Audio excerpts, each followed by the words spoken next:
Bullies mock the quiet new kid. Regret hits when his fighting talent unleashes.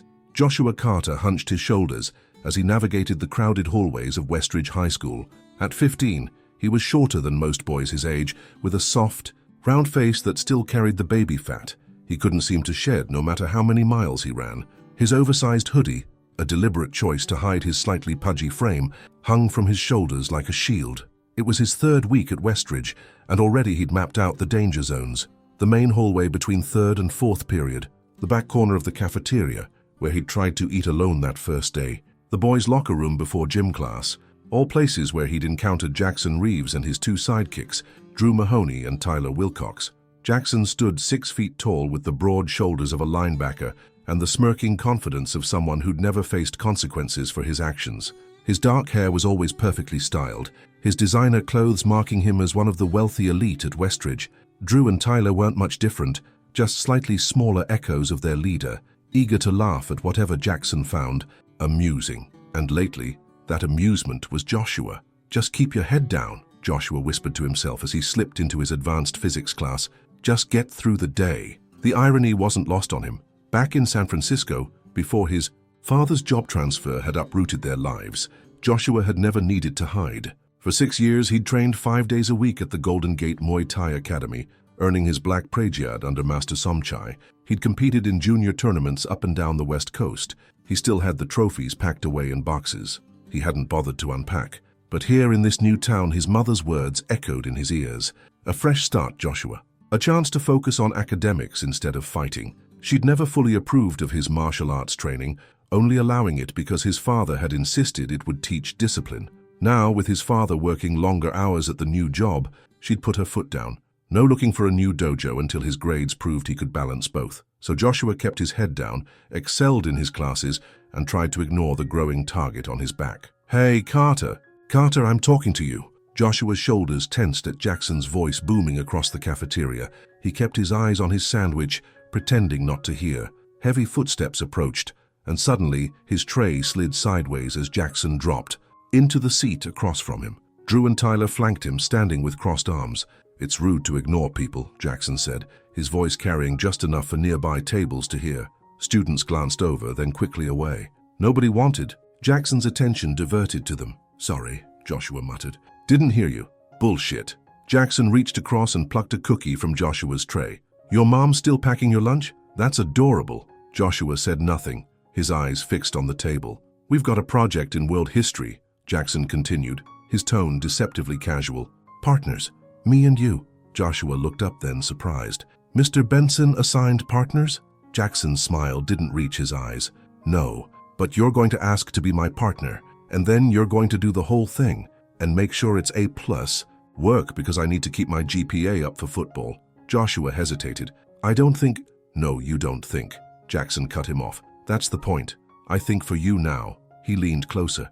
"Unless you want things to get really uncomfortable around here, just say yes, just get through this year." But something in Joshua resisted. "I already have a partner." Jackson's eyebrows shot up. "Oh? Who?" Joshua's mind raced. He hadn't actually spoken to anyone in that class yet. "Me." A girl's voice came from behind him. "We already agreed this morning." Joshua turned to see Zoe Reynolds standing there, lunch tray in hand, expression neutral, but eyes challenging.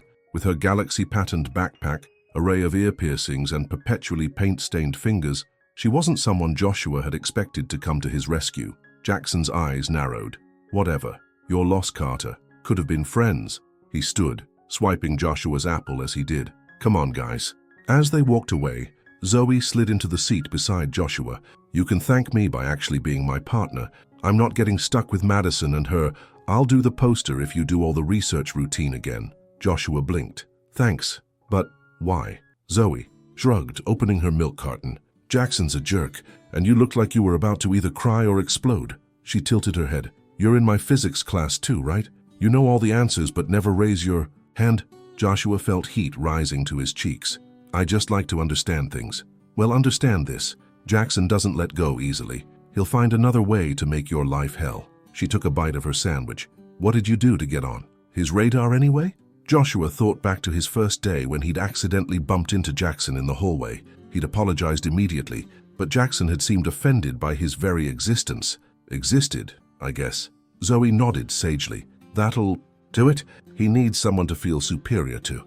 As they ate, Joshua felt a small knot in his chest loosen for the first time in weeks.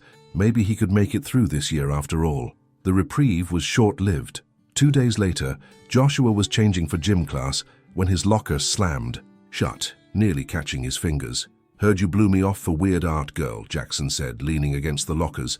Drew and Tyler had positioned themselves to block any teacher's view from the office. "Not smart, Carter. We're just doing a history project," Joshua said quietly, trying to edge away. Jackson's hand shot out, gripping Joshua's shoulder and shoving him back against the lockers. The metal rattled. "You embarrassed me." "I didn't mean to."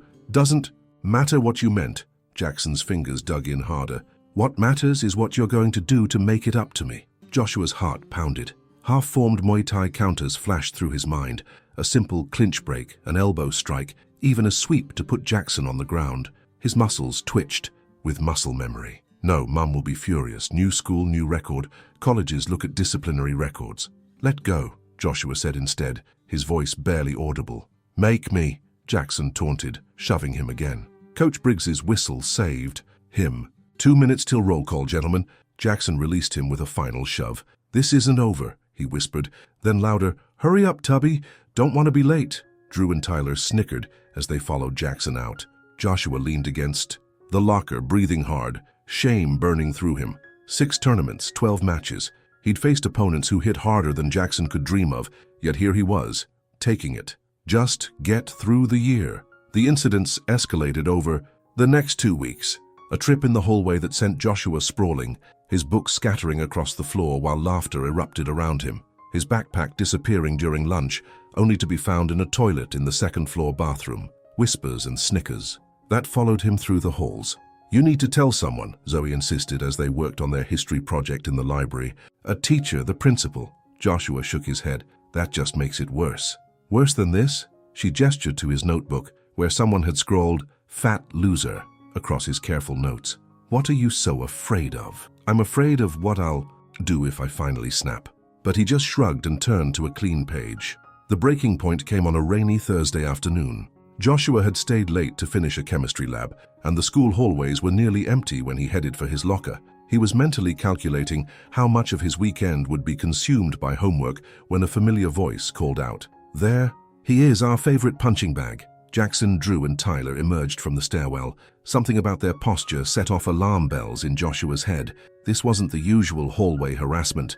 There was intent in their eyes. "I've got to catch my bus," Joshua said, trying to move past them. Tyler stepped into his path. "Bus left 10 minutes ago, dipshit." Joshua's stomach dropped. He glanced around for witnesses, teachers, security cameras, anything.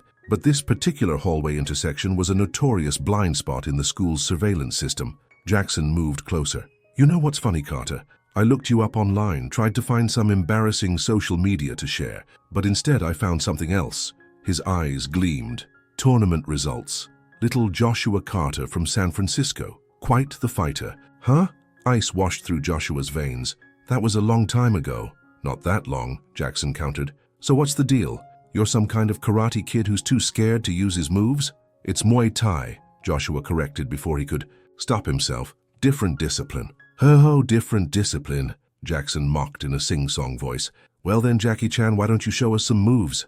He shoved Joshua hard, sending him back a step. Joshua felt a familiar calm settling over him, the same meditative focus that descended before competitions. "I don't want trouble." Too late for that. Jackson shoved him again, harder. "Fight back, tough guy." "Please," Joshua said, his voice steady, even as his heart raced. "Don't do this." "Listen to him beg," Drew laughed. "Some champion." The next shove came from Tyler, from the side, catching Joshua off balance. He stumbled, but didn't fall. "Come on." Jackson was growing frustrated. "Do something, or are you just a fraud? Did you lie about the fighting too?" Joshua remained silent, calculating distances, angles, 3 opponents, confined space, multiple exit routes, just like the scenario drills Master Somchai had run. Awareness before action, Joshua. Know your environment, know your options. Violence is the last resort, but when it's necessary, be decisive. Jackson's frustration boiled over. He lunged, forward, grabbing Joshua's hoodie with both hands and slamming him against the wall. "Fight back," he demanded, his face inches from Joshua's. Time seemed to slow. Joshua saw Jackson's right hand release the hoodie, drawing back for a punch. He saw Drew and Tyler moving in, eager to join. He saw no other choice. "I'm sorry, Mom." Joshua moved. His right hand shot up between Jackson's arms in a perfect defense, breaking the grip on his hoodie. Simultaneously, his left arm swung in a tight arc, the point of his elbow connecting with Jackson's temple, not hard enough to cause damage, but with enough force to stun. As Jackson staggered, Joshua stepped forward, his right leg sweeping behind Jackson's left ankle while his hands pushed the bigger boy's shoulders. A textbook sweep. Jackson hit the floor with a thud that echoed down the empty hallway. Everything froze for a heartbeat. Drew and Tyler stared, slack-jawed. Jackson blinked up at the ceiling, disbelief etched across his face. Then chaos erupted. Tyler charged first, swinging wildly. Joshua slipped the punch easily, his body moving on autopilot, years of training taking over. A quick step in, a sharp knee to the thigh, a paralyzing Charlie horse that dropped Tyler to one knee. No permanent damage, just pain. Drew came next, more cautious, but still untrained. Joshua blocked two clumsy punches before landing a front push kick to Drew's stomach that sent him staggering back. The wind knocked out of him. By then, Jackson had scrambled to his feet, rage replacing shock. He bull-rushed Joshua, tackling him around the waist. They crashed into the lockers with a tremendous bang, and for a moment, Joshua felt his advantage slip. But even on the ground, Muay Thai offered answers. He locked his arms around Jackson's neck and shoulder in a tight clinch, controlling the bigger boy's movement while delivering short, sharp elbow strikes to his ribs. "Enough!" Jackson gasped, his bravado shattered by pain and the shocking realization that he was completely outmatched. "Stop!" Joshua released him immediately, rolling away and springing to his feet in one fluid motion. He backed up, creating distance, his hands still raised in a guard position. The three bullies regrouped, nursing various pains. None seemed eager to continue. "What the hell, Carter?" Jackson wheezed, holding his side. "You could have done that all along?" Joshua slowly lowered his hands. "I didn't want to." "So why now?" Drew demanded, still trying to catch his breath. "Because you didn't leave me a choice." Joshua's voice was quiet but carried clearly in the silent hallway. "I asked you to stop. I walked away. I did everything I could to avoid this." A slow clapping sound echoed from the far end of the hallway. They all turned to see Mr. Harding, the vice principal, walking toward them, accompanied by Zoe Reynolds. "An excellent demonstration of both restraint and self-defense, Mr. Carter," Harding said, his expression unreadable. "Ms. Reynolds came to find me quite concerned that you might be in trouble. She was right, though perhaps not in the way she anticipated." Jackson straightened, already crafting his defense. "He attacked us, Mr. Harding, out of nowhere." "Really?" Harding raised an eyebrow. "How fascinating that the security camera at the other end of the hall, the one you thought was a blind spot, was replaced last week with a higher resolution model with excellent zoom capabilities." He smiled thinly. "I watched the whole encounter from my office before coming down. Shall we all review the footage together? I'm particularly interested in who initiated physical contact." The color drained from Jackson's face. "My office. All four of you. Now." Harding's tone left no room for argument. As they trudged toward the administrative wing, Zoe fell into step beside Joshua. "So," she whispered, "Muay Thai, huh? That's what those trophies in your locker are for." Joshua shot her a surprised look. "How did you—" "Your locker was open the other day when I was looking for you." She shrugged. "I caught a glimpse. Figured it was your secret, so I didn't ask." "Thanks," Joshua said, "for getting help." She bumped his shoulder with hers. "That's what friends do."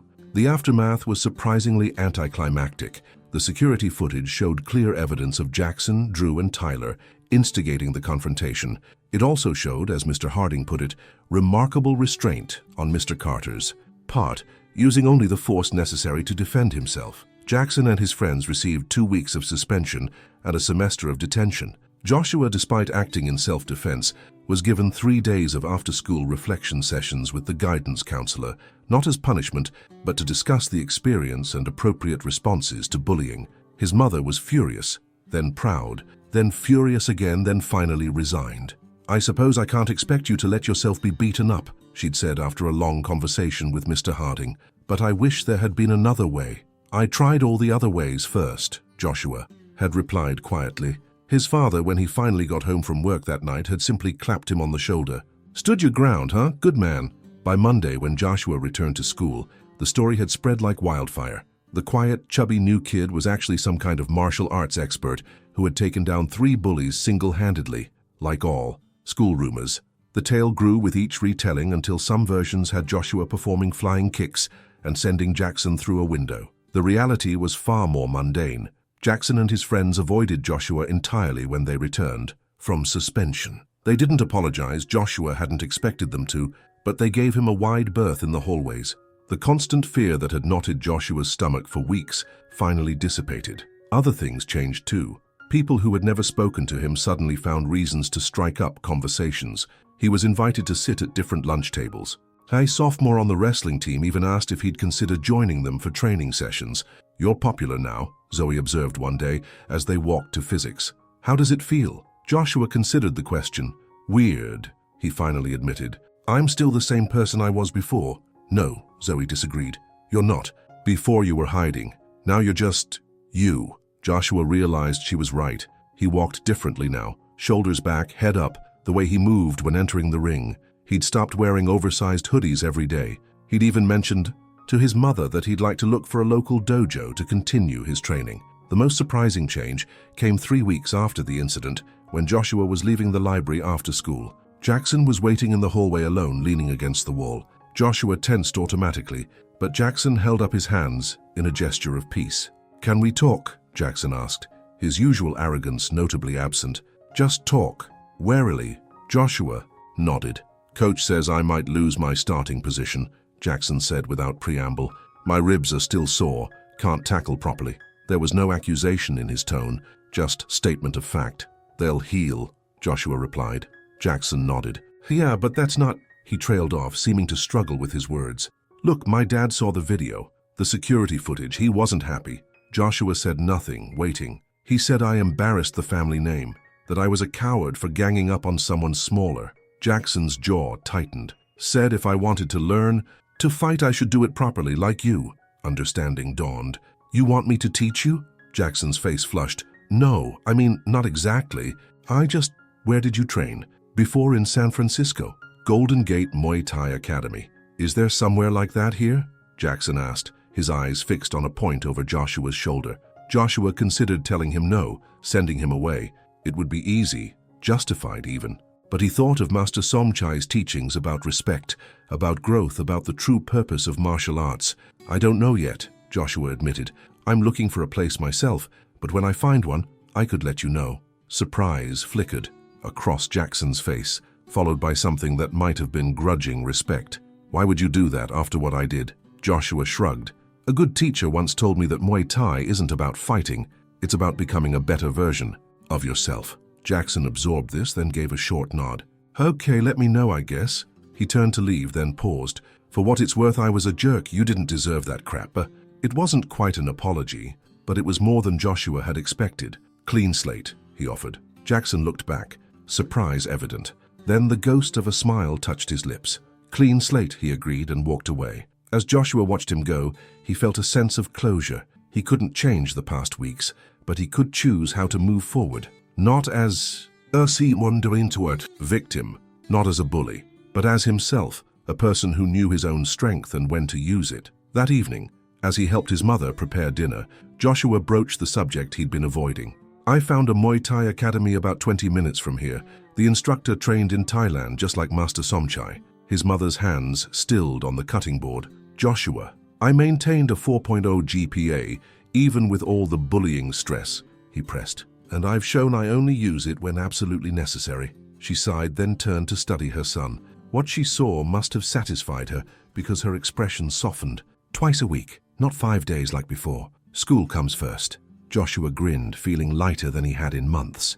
"Deal." Later that night, as he unpacked the box of trophies he'd kept hidden in his closet, his phone buzzed with a text from Zoe. "Want to catch a movie Friday?" "My treat. You can teach me that sweep move after." Joshua smiled. For the first time since moving, this new town felt like it might actually become home. He set his championship trophy on his desk, no longer hiding who he was or what he could. The quiet new kid had found his voice, not through violence but through the confidence to be himself. Sometimes standing your ground meant fighting back, but more often, Joshua realized, it simply meant standing tall in your own truth.